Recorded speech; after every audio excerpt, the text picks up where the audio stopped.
উইকিপিডিয়ার তথ্য অনুযায়ী ভারতীয় শকুন জেটসেন্ডেকেস বিশ্বের অতি প্রাচীন শকুনের একটি প্রজাতি, যা প্রধানত ভারত, পাকিস্তান ও নেপালে দেখা যায়। এদের সংখ্যা ক্রমশ কমে আসায় 2002 সালে আইইউসিএন মহাবিপন্ন হিসাবে চিহ্নিত করে এদের আইইউসিএনের লাল তালিকাভুক্ত করে। ডাইক্লোফেনাক বিষক্রিয়ায় রেচনজনিত ব্যর্থতার ফলে ভারতীয় শকুনের মৃত্যু ঘটছে। শকুনের এই ভিডিওটি রণদীপ শীল এর দ্বারা শিলিগুড়ির কাছে গাজল ডোবাতিস্তা ব্যারেজের জলাভূমির কাছে তোলা হয়েছে।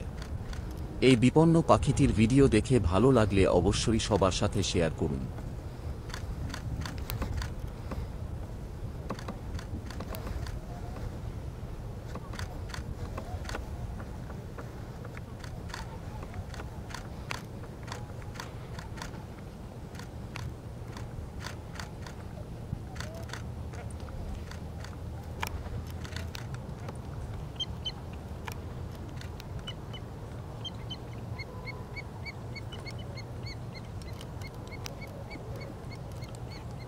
ওই মাছ